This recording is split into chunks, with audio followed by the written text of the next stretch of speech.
Good afternoon. I'm Joel Franklin, and welcome to JLG's New Books by Favorite Authors webinar with Candace Fleming, Barbara O'Connor, and Sara Pennypacker, with JLG's own Leslie Bermel.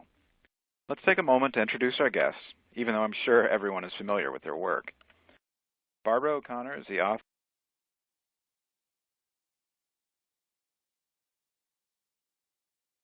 of many award-winning novels for children, including How to Steal a Dog. In addition to 6 Parents' Choice Awards, Barbara's distinctions include School Library Journal Best Books, Kirkus Best Books, Bank Street College Best Books, and ALA Notables. She resides in South Carolina. Sara Pennypacker is the author of over 17 books, including the much-loved Clementine series. Her books have won numerous awards, including a Golden Kite Award and a Christopher's Medal, many Children's Choice State Awards, and have appeared on many Best Books lists. She splits her time between Massachusetts and Florida. Candace Fleming is the author of over 20 books for both children and young adults. She's received the Orbis Pictus Award for Outstanding Nonfiction for Children, and also the Los Angeles Times Book Prize for her book, The Family Romanov, Murder, Rebellion, and the Fall of the Russian Empire. She's also a Boston Globe Hornbook Award recipient for her biography, The Lincolns. She lives in Illinois. We have a lot of ground to cover today, but before we hear from our guests, I have a few housekeeping items. Please turn off pop-up blockers in your browser, as these may cause problems when viewing the webinar. If you're experiencing technical problems, please use the Help button on the audience console, and the webinar tech team will get to you as soon as possible. If your screen becomes locked, try using F5 to refresh the console. If you're on a Mac, use Command R. Need credit? A Certificate for Continuing Education credit is available in the certification folder. It will also be available in the archived presentation. If you have any questions or comments, you can send those in at any time via the red Q&A box. And join the conversation on Twitter. You can tweet us at JR Library Guild and use the hashtag JLGWebinars. Leslie, what do all 3 of these authors have in common?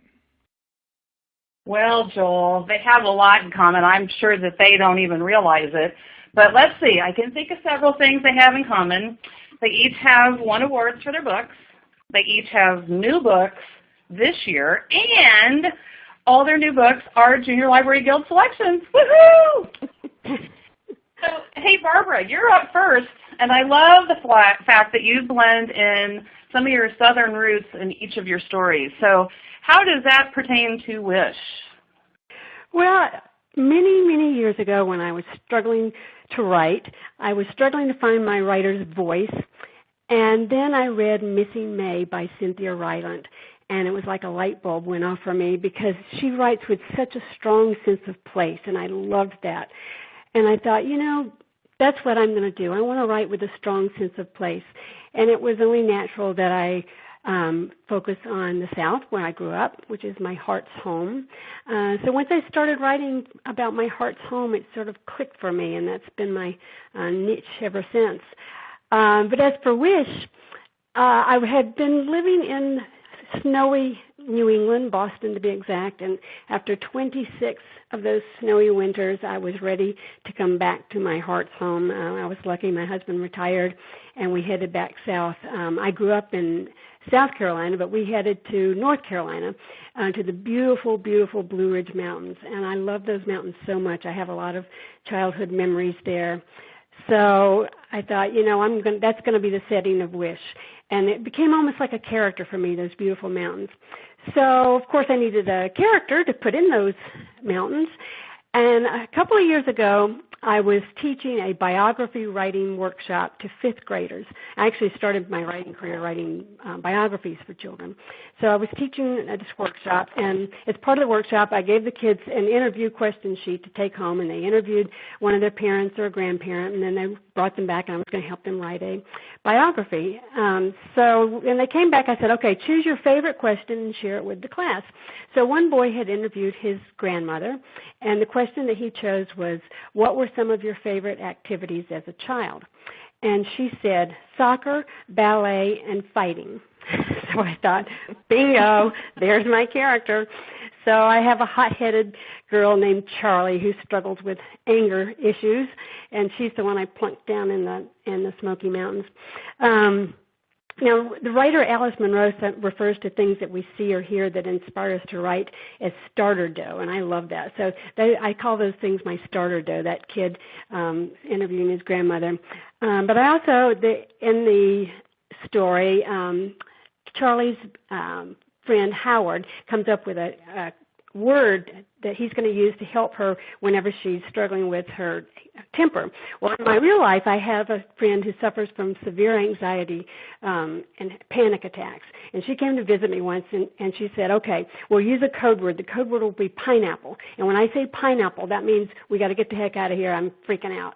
So that's why Howard uses the word pineapple. When he sees that Charlie is beginning to lose her temper, he whispers that. It doesn't always work, but that's what he tries to do. And one more little piece of starter that I have, one of my friends found a note in her child's lunchbox. And the note, it was in her daughter's handwriting. She was, about 10 years old. And the note said, I love you, miss you too. So my friend surmised that her daughter had written that note to pretend that it had come actually from her mother. We're very sad that she hadn't thought to write a note like that.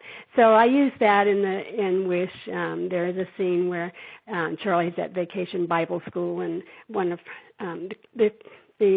her friends or there has such a note in her lunchbox, and Charlie really wants that. So she writes the note herself and puts it in the lunchbox to pretend it's from her mother. So, yeah, like all writers, I have lots of starter dough, and that's some of those starter dough. So I'm really excited about Wish. I particularly love the Blue Ridge setting, and I've sort of fallen in love with Charlie and Howard, and I hope she gets her temper under control. So that's the story of Wish. Well, I'm going to tell you that having a note in my lunchbox would go a long way some days, huh? Yeah, for sure. All kind of wish we had notes in our lunchbox from our moms. That's right. We all need that. Yeah, Wish is getting great reviews, so I'm ecstatic for this new book. It's awesome. Thank you. So Sara, we have a couple of books to talk about with you, and I'm so excited about PAX, and then we also have a book called Wayland.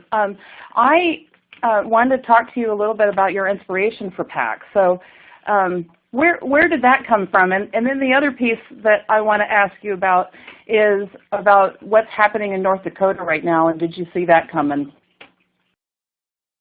No, and I've been away. I just got home from Europe. So, do you mean the pipeline? What are you talking about? I do. Yeah, the pipeline and the water. The water. Yeah. Well, there. I won't start. Well, yeah, I'll start with that then. When I knew that in PAX I needed a war, and I knew all along, I knew I was not going to name this war.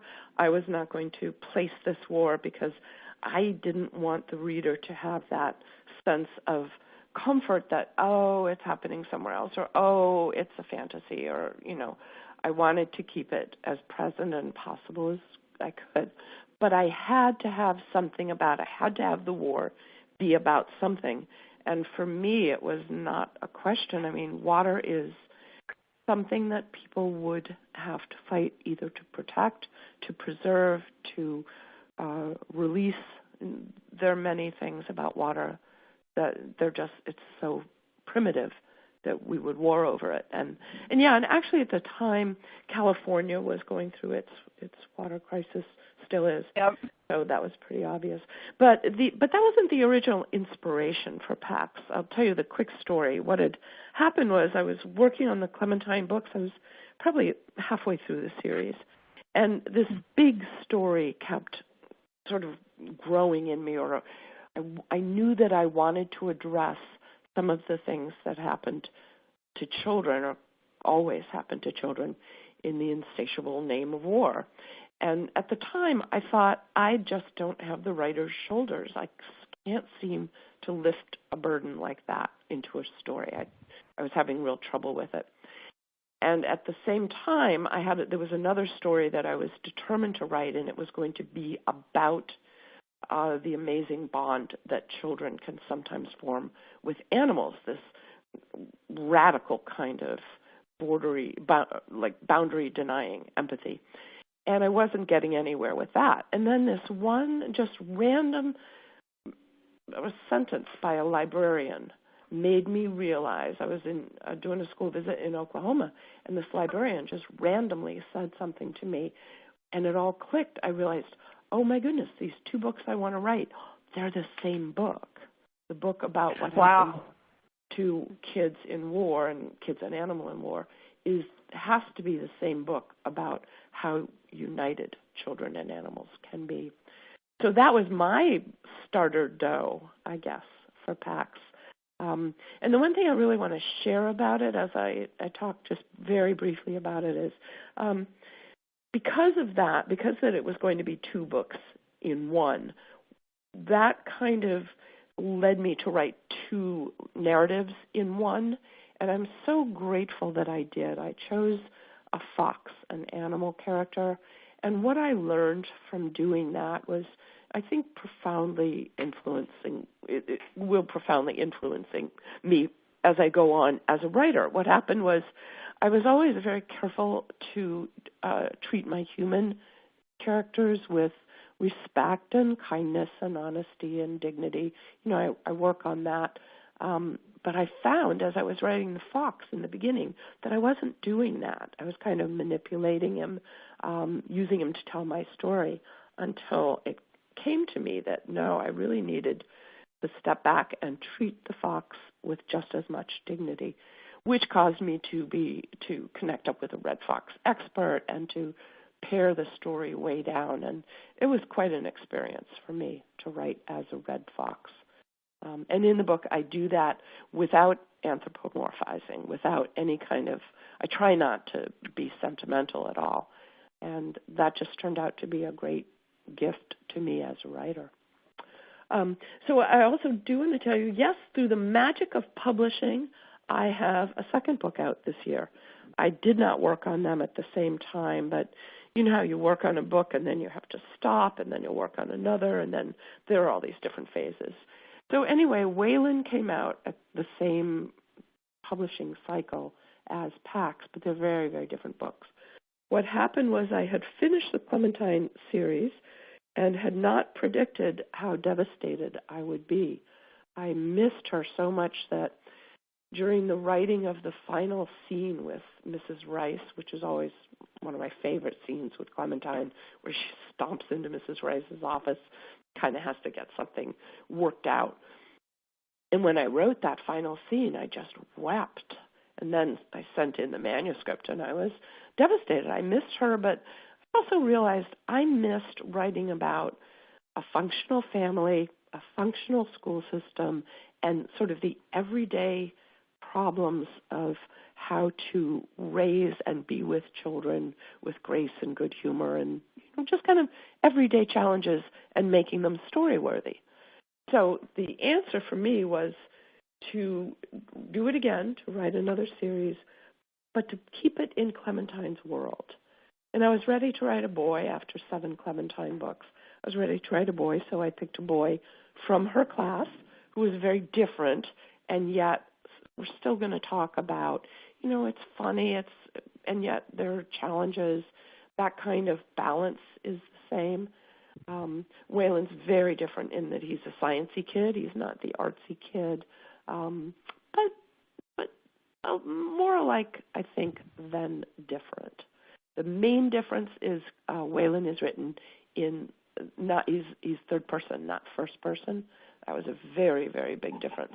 But it felt right to me to take that step back, and we get to see Clementine now in 4th grade as she grows up. So anyway, I've been very lucky. I really loved working on both of those books over the past several years. Well, as our viewers can see, Waylon has received a starred review from School Library Journal, so it's off to a great start as well. Yeah. So, Candace, yes, certainly not last, but certainly not least. Candace is going to talk about her book with her partner Eric Roman, Giant Squid, and then we'll talk about Buffalo Bill. Okay, Squid. I'd love to say this was initially my idea, but Eric and I were actually having lunch with his then editor, Simon Boughton, and Eric had this idea about doing a book about a giant squid. And he actually drew a few pictures on a napkin, which I still have. So he initially began doing this project, and it was his. But what was interesting, fascinating, I think, was that he fascinated me by every day he would come down, he would tell me what he'd learned in his research. Every day he would come down from his studio and he'd discuss the problems he was having creating a text to go along with pictures that he had already had a storyboard for. And I think he was a good year and a half into the project, and I kept giving him suggestions and helping him. And he finally asked me to come on board and do it. And I have to say I was absolutely thrilled because sort of in my heart of hearts I kept thinking to myself, would you please let me just write this? Because I have definite ideas about how it should be done. And what I love most about the giant squid, I know what Eric and I both love so much about the giant squid, is that it is such an elusive creature. We know more about the moon than we actually do about giant squid. We actually know more about dinosaurs than we do about the giant squid. We didn't even catch a glimpse of the creature until 2013 when we first got video film of it in its own habitat, deep ocean. In fact, scientists estimate there are probably thousands and thousands, some say even 100,000 giant squid out there, and yet, when do we see them? They're rarely seen. They're hard to study. It's their mystery that I found so intriguing, and Eric did too. And so it was that not knowing that sort of became the book's theme. We wanted to reveal the creature in the book the same way that scientists have studied it, because they don't have one in captivity and they don't see them in their habitat.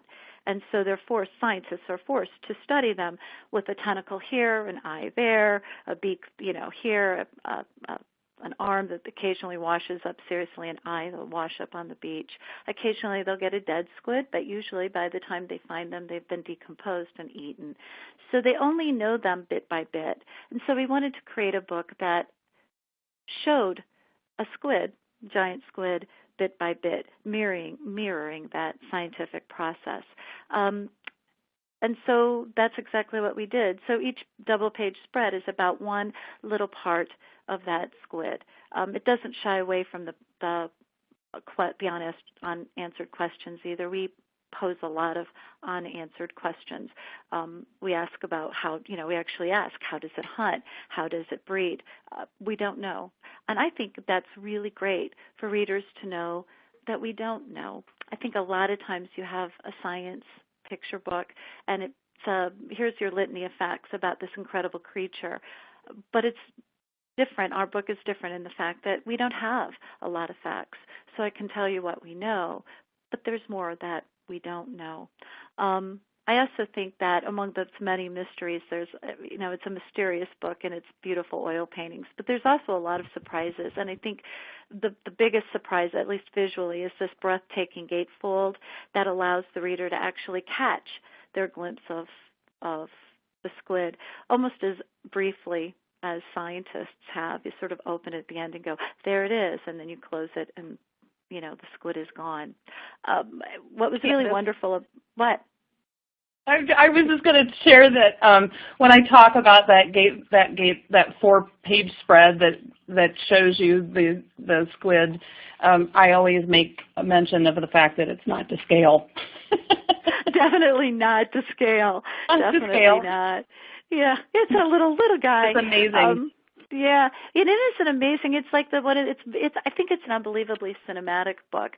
Even the fact that the title page doesn't come until, I don't know, what is that? The 5th spread in. I think it's like page 10, because I don't use the words giant squid until that deep into the text. And to put anything in the front seemed to pull the readers out. The whole point is to have this truly immersive experience for the reader, that they feel like they're deep underwater with that squid, catching a glimpse here or there. And so our amazing editor, Neil Porter, allowed us to do that. So a lot of times people open and go, where's the title page? And you go, keep going, keep turning the page.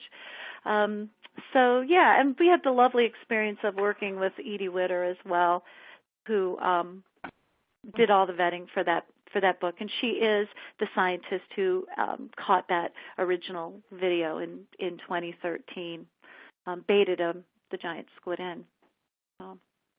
And then just briefly, I have another book, like Sara said, by the magic of publishing, and that they had turned up on the same list, but they are completely different, and that is a biography of Buffalo Bill Cody. And I will say honestly, a lot of people keep saying to me, why in the world do you want to do a Buffalo Bill Cody book? But what people don't realize, I don't believe, is that Buffalo Bill Cody is inside every single one of us if we're Americans. Because if you ask people what their first vision of the American West is, they come up with a lot of tropes like, the wagon train forming a circle to protect pioneers from attacking American Indians. The truth is that never happened in history, but it certainly happened in Buffalo Bill's Wild West show. Or they'll envision the cavalry coming to the rescue with a bugle. It never happened, but it happened in the Wild West show. Or that idea of that sort of Stetson-wearing, aw shucks, ma'am, ballad-playing, crooning, cowboy. There was no such person except created by the Wild West show. So in truth, Buffalo Bill's contribution to American history is that he created American memory, collective American memory, by showing that show millions of times over and over all around the world. And that's really his contribution, good or bad. That is his contribution, and I think it's a big one. It's also a fun book because it's, root and toot and adventure, and he's a real big fibber. So the stories are pretty larger than life. I'll end there. Amazing. I loved it. So this has been so much fun, ladies. I was so excited to have all three of you with us today. And I think everyone's to-be-read pile just got a little bit larger. So everyone, remember to check out our website after the webcast for the post-presentation blog post, and you'll find all of the books with the links to their book detail pages. And remember to look in the fall 2016 live binder for links and resources to all of these and many other forthcoming titles. Also, please join us on November 10th at 3 o'clock Eastern when Deb Ford and Leslie will introduce the season's debut authors for all students. Thanks again to our guest authors today, and we'd also like to thank our participants for joining us. If you'd like to know more about JLG and its services or our new categories, contact your account rep or send an email to sales@juniorlibraryguild.com. Tomorrow, you'll receive an automatic email regarding today's webinar, and if you follow the link, you can watch the archive webinar and print your certificate of attendance after 10 minutes of viewing. Until next time, thanks again for joining us, and happy reading.